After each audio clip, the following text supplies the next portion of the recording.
तुमच्या मनातली फक्त एक भावना सांगा. तुम्ही हे रामकृष्ण तुम्ही पहिलीच वेळ लिहिलं का हे रामकृष्ण हरी? म्हणजे लेखन कसं वाटलं तुम्हाला?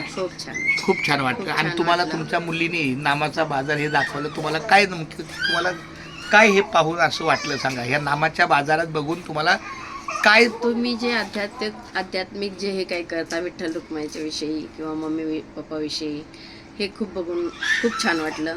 आणि असंच म्हणजे मी आता खूप पहिल्यांदाच आयुष्यामध्ये अशी व्यक्ती बघते की तुमच्यासारखी, की नाहीतच लोक. अरे विठ्ठला, मायबापांना असं काय नाही, पहिल्यांदाच मी पाहिलं आणि खूप छान वाटलं मला तुमचं हे बघून. आणि मी फक्त माझ्याच विश्वात जगत असतो. माझं जगच विश्व आहे, वेगळं आहे. खूप छान. आता तुम्ही इथं जोपर्यंत इथं आहात ना, या, तुमचं स्वागत आहे नामाच्या बाजारात. तुम्ही कधी या. आणि जर तुम्हाला मनात वाटलं नामाच्या स्वरूपाचं काय करावं, तर आपलं घरी गेल्यावर एक पान जरी लिहिलंय दिवसाला तरी चालेल. खूप धन्यवाद. रामकृष्ण हरी.